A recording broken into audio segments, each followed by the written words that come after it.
Hello YouTube, this is Let's Talk Horror and welcome back to another video. Okay guys, so I have finally done it. I have seen I Know What You Did Last Summer 2025, and in this video today we are going to wrap up my I Know What You Did Last Summer review series. I will be ranking the I Know What You Did Last Summer films in a later video, probably later this week. And this was interesting because I wasn't able to go see it at the theater last week like I thought I was going to be able to.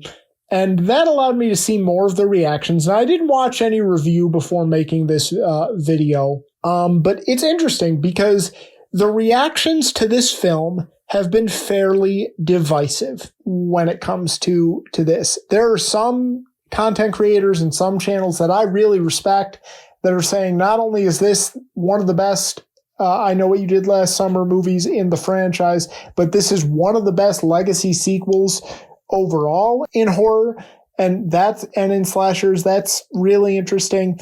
And then there are other content creators that I really respect as well that are saying, no, this was a huge disappointment. I don't know what movie they're watching and they didn't like it. So I'm curious to see which side I fall on, but let's read the synopsis for I Know What You Did Last Summer if you don't know it, and then we will get into my positives and my negatives and my overall thoughts on the film. When five friends inadvertently cause a deadly car accident, they cover up their involvement and make a pact to keep it a secret rather than face the consequences. 1 year later, the past comes back to haunt them as they learn someone knows what they did last summer. Stalked by a mysterious killer, they soon seek help from two survivors of the legendary Southport Massacre of 1997. And that is the synopsis for I Know What You Did Last Summer 2025. Okay, so which side did I fall on more? And I still say, even though this has some very serious flaws, guys, I do think I fell more on the positive side. And I do think I enjoyed what they did with this legacy sequel more than the people that are really negative on it. Okay, so let's get into the positives. Well, first of all, this was being advertised leading up to the movie a lot as a much more brutal version of I Know What You Did Last Summer. Overall, that definitely lived up to the billing. This is definitely some of the best kills in the franchise. This is probably the most brutal fisherman in the franchise. And as someone who loves his kills in a slasher movie and is a huge slasher fan, that is a huge plus for this movie because the first one, the kills are completely bland, completely bland, completely generic. The second one, the gore factor does rise up a little bit, but it's not a huge upgrade. And then the third one has a couple of nice kills, which is some of the only positives of that movie. But this one, look, we got a great kill with like the spear gun in that first one, that first kill, and it got revealed in the trailer anyway that I loved. We do get some kills with the hook. Even some of those kills are more brutal than in past movies. We get a nice, strangulation kill. Overall, these kills are, I would say, much better, and it's a much more brutal version of The Fisherman. That is my first positive about the film, is that this is just overall, it lives up to the billing as the most brutal fisherman.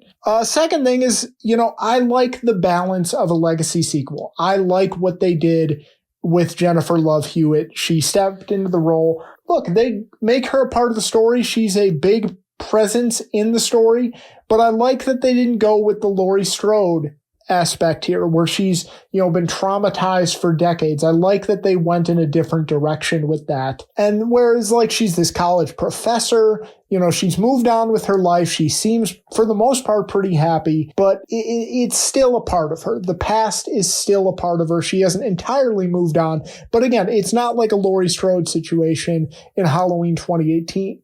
They went in a different direction with that. And I really like that. And by the way, I'm not dragging Halloween 2018 and Laurie Strode. I'm actually a defender of the portrayal of the character in that movie. I'm just saying I'm glad they just didn't do the same thing here. Yeah, overall, I just like that there was enough nostalgia, enough mix of nostalgia for the people that are familiar with this franchise like myself, while at the same time trying to do something new, like with the accident. I like how, in the sequence with the accident, they play on your expectations. They kind of fake you out a couple of times, and then they have it be kind of a completely new thing. It's not someone getting hit by a car. It's a car swerving and going off a cliff. I thought that was interesting.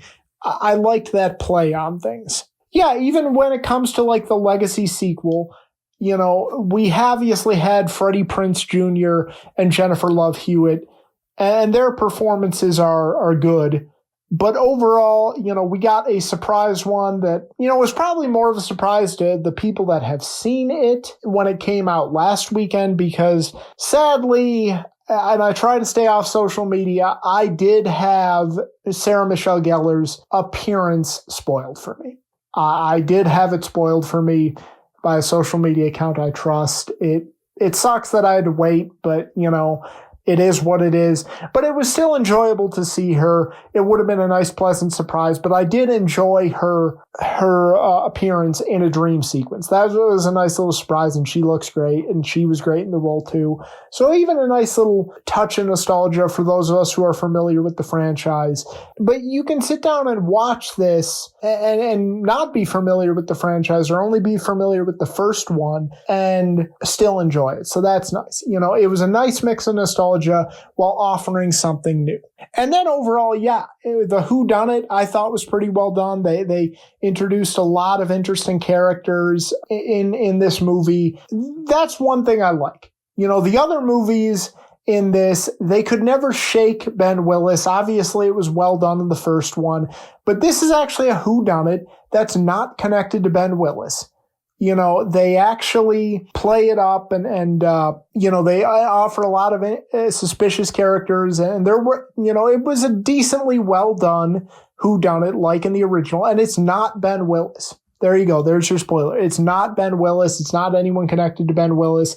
They went in a completely different direction with it, and yeah, it's not connected to Ben Willis. So I did like the whodunit angle with this as well. And then finally, the big reveal with this as well. Now, I saw some rumors and some reviews saying, oh, well, I know what you did last summer, had the balls to do what Scream couldn't do. And I saw that as well. And so because some you know, content creators put that out there, I kind of predicted where they were going to go. You know, it kind of popped into my head where they were going to go. And yes, the big reveal of this movie is that Ray, Freddie Prinze Jr., is one of the killers. There you go. I've already given you your spoiler warning. There you go. And and that's probably the big divisive part of this film. You know, if you like that reveal, you're going to like this film. I like it. I'm kind of glad they went in that direction. I'm kind of glad, you know, the ultimate Legacy sequel twist of a Legacy sequel, you know, taking one of a beloved returning character and making them evil. Now, the reasoning is kind of bland with that as well. The reasoning they give him is kind of a little shaky, but I actually kind of liked that they took Freddie Prinze Jr. and kind of a wink and a nod to that original Suspicion, kind of that original movie of what they were going for, you know, and that original Suspicion, and going full-fledged with it and, you know, actually trying to execute it. And I liked it. I like that it took that bold step. And then one final positive, actually, is that this didn't end with a forced jump scare ending. This didn't end with a forced jump scare ending, guys. So that's another good thing as well. And just that alone is a positive as well. Okay, so the mixed aspect is probably the characters. Now, I did like the two, like, final girl characters in this film that made it out. I liked him well enough, but there was this one bland guy, like one of the boyfriends of the final girl is just kind of bland and forgettable, and the dialogue he's given were, come on, man, you can punish her. It's just is very cringeworthy. And then I did kind of like the spoiled princess character as well. You know, they were okay final girls, but the other characters, look, I get it. These are supposed to be a group of kind of unlikable rich kids. I get it. But the other ones I didn't like. These are not the best characters in the franchise. These are not as likable or as entertaining of characters as the original. And then finally, I mean, just the dialogue. The dialogue in this, in some ways, you can tell it's definitely trying to be cheesy, like the line in the trailer that said here is, I have to ask you one thing. What did you do last summer? You can tell, like, that is definitely trying to be cheesy in some way. But with this, in other ways, it's an eye roll. It's trying to be too modern. It's trying to be too edgy. It's a lot of cringe. There's a decent amount of cringeworthy dialogue that definitely hold it back for me. And it probably does still put it behind the original for me. Overall, guys, I think I did enjoy this. I think I gave the original I Know What You Did Last Summer a 7 out of 10. I think I'm going to give this a 6.75 out of 10.